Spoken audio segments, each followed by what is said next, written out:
Bom dia, bom dia, bom dia. Sem Bíblia não tem café. Passando aqui porque nós já estamos no capítulo 46 do livro de Salmos. Mas hoje nós vamos meditar primeiro no capítulo 46 do livro de Salmos. Em seguida nós vamos falar um pouquinho sobre a lei e a graça. Está escrito assim. Abra sua Bíblia comigo, pega sua Bíblia, pega seu café e vamos fazer esta oração que foi feita provavelmente por Ezequias.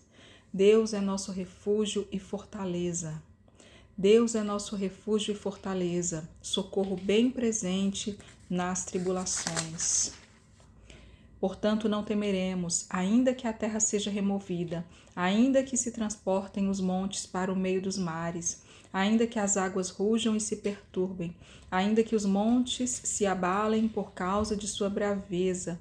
Há um rio cujas correntes alegram a cidade de Deus, o santuário dos tabernáculos do Altíssimo.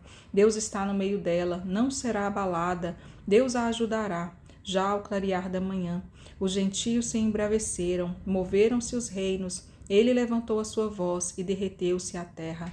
O Senhor dos exércitos está conosco, o nosso baluarte é o Deus de Jacó. Vinde, contemplai as obras do Senhor, que desolações tem feito na terra. Ele faz cessar as guerras até os confins da terra. Quebra o arco, corta a lança, queima os carros no fogo. Aquietai-vos e sabei que eu sou Deus, serei exaltado entre as nações, serei exaltado na terra. O Senhor dos exércitos está conosco, o Deus de Jacó é o nosso refúgio. Glória a Deus, graças a Deus, o Senhor está conosco. E ai de nós se Ele não estivesse, não é verdade? Hoje eu quero compartilhar um pouquinho com vocês o que eu tenho estudado, quero deixar para meditação este tema sobre a lei e a graça, pecador ou justo, justo ou pecador. Uma vez que nós recebemos o Senhor Jesus como nosso Salvador, passamos pelo batismo, recebemos o Espírito Santo, nós somos pecadores ou justos? Nós vamos falar um pouquinho sobre esse assunto, iniciando com a meditação em 1 Pedro, capítulo 2, versículo 9, que diz assim: Mas vós sois geração eleita, sacerdócio real, nação santa, povo adquirido, para que anuncieis as virtudes daquele que vos chamou das trevas para a sua maravilhosa luz. Acho que só esse versículo já responde, né? Mas nós vamos rapidamente percorrer algumas linhas deste estudo que tem sido uma bênção na minha vida e eu não poderia deixar de compartilhar com vocês. Pronto. Quando um novo convertido ouve essa afirmação, ele pergunta: como sou justo se ainda posso cometer alguns pecados? Como é possível ser declarado justo, justificado, se ainda posso pecar? Estas perguntas são legítimas e podemos respondê-la da seguinte maneira.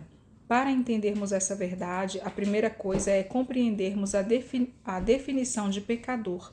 Não podemos ler a palavra de Deus usando definições de outros livros, porque a Bíblia explica a Bíblia.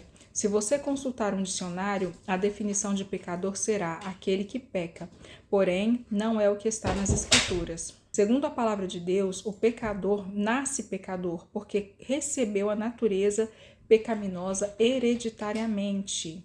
Quando você olha para um bebê, pela lógica você pensa que ele não tem pecado. Mas segundo a Bíblia, ele é pecador, porque ele herdou essa natureza do seu representante, que é Adão.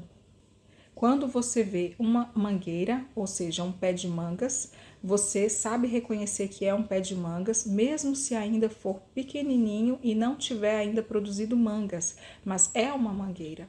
Assim somos nós, nascemos pecadores porque herdamos essa natureza do nosso antigo representante de toda a humanidade, que é Adão.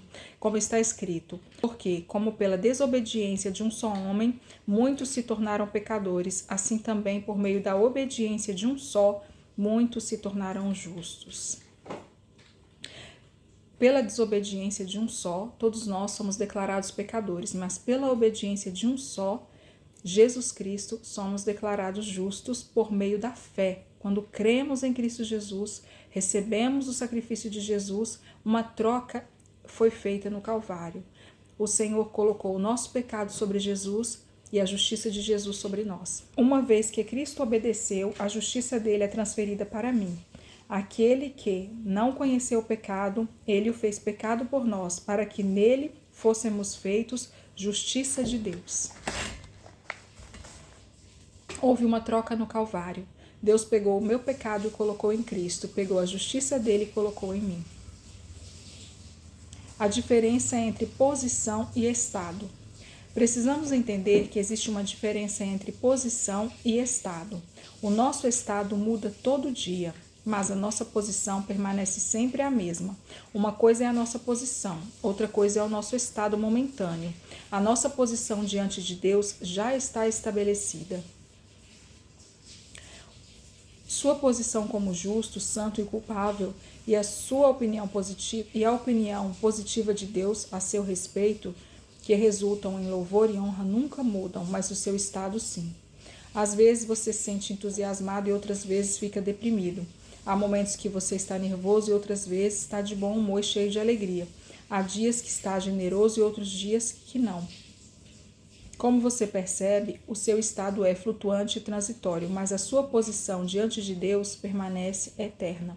Sempre se avalie com base em sua posição, nunca com base no seu estado momentâneo. Nunca avalie a sua posição com base no seu estado.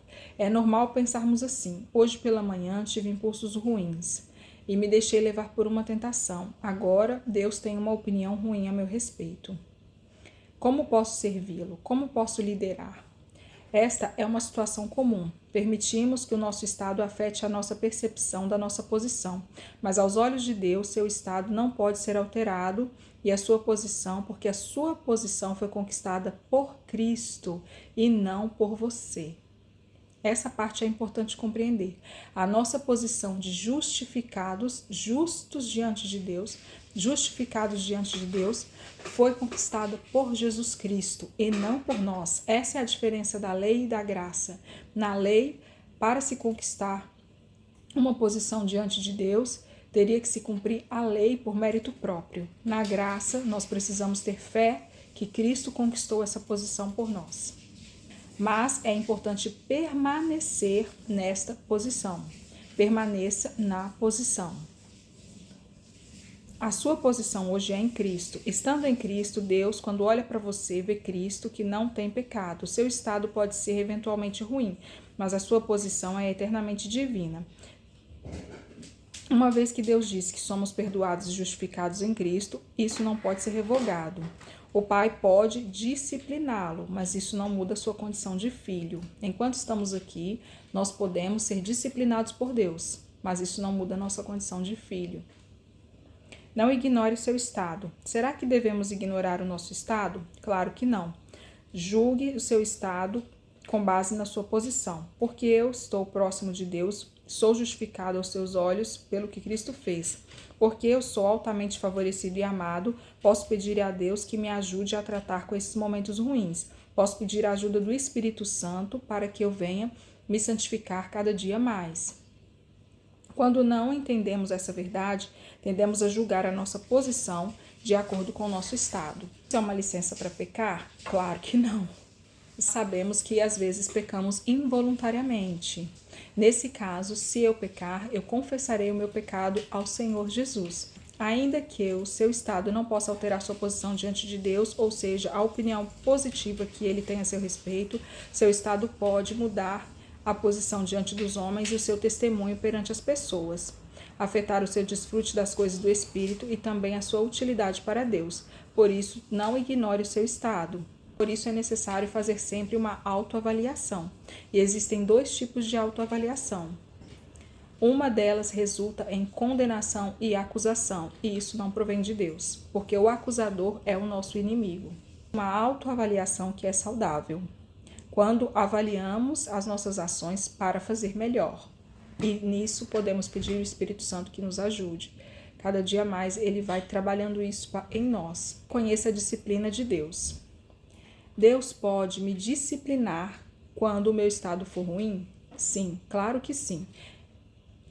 Ele vê você como justo, santo, com a natureza divina, mas isso não significa que não vai corrigi-lo quando errar. A disciplina de Deus, porém, nas nossas vidas jamais mudará a nossa posição diante dele. A extensão da correção é na medida exata do seu amor, e quando ele nos disciplina e nos corrige, é porque ele nos ama. Está escrito: estais esquecidos da exortação que, como filhos, discorre convosco? Filho meu, não menospreze a correção que vem do Senhor, nem desmaies quando por ele és reprovado, porque o Senhor corrige a quem ama e açoita todo o filho que recebe. É para a disciplina que perseverais? Pois, qual é o filho que o pai não corrige? Mas se estáis sem correção, de que todos têm tornado participantes, logo sois bastardos e não filhos. Além disso, tínhamos os nossos pais segundo a carne, que nos corrigiam e os respeitávamos, não havemos de estar em muito mais submissão ao Pai espiritual, e então viveremos? A disciplina gera vida e nunca morte. Nesse caso, eu quero compartilhar com vocês para finalizar algo que me chamou muita atenção, que é, se você quer ter uma mudança, mude o seu posicionamento, mude a sua maneira de orar. Um certo homem subiu diante de Deus e orava, dizendo: graças te dou, porque eu não sou como os demais homens, roubadores, injustos, adúlteros, nem como esse publicano. Enquanto o publicano orava: tem misericórdia de mim, miserável pecador. O autor afirma que a posição dele é a maneira que nós precisamos agir diante de Deus para alcançar a salvação numa primeira oração. Mas a partir do momento que nós fizemos essa primeira oração, reconhecendo nossos pecados, fomos aceitos, perdoados, nós não deveremos seguir orando assim. Nós precisamos mudar a nossa oração, mudar a nossa maneira de orar e dar graças a Deus pelo perdão dos nossos pecados. Ore como filho. Pai, eu sou teu filho e co-herdeiro com Cristo. Fui justificado pela fé e hoje tenho a herança de Cristo. Meus pecados foram perdoados e o Senhor não se lembra deles. Esta é uma oração que honra a nova aliança, a graça de Deus que nós recebemos. Como está escrito: farei com eles uma aliança eterna, segundo a qual não deixarei de lhes fazer bem, e porei o meu temor no seu coração, para que nunca se apartem de mim. Não anule a graça de Deus. Receba o presente da salvação e receba o estatuto de filho amado. Esse é o presente que o Senhor nos deu através de Jesus Cristo. Pronto, gente, por hoje foi isso. Desejo um bom dia e um bom café.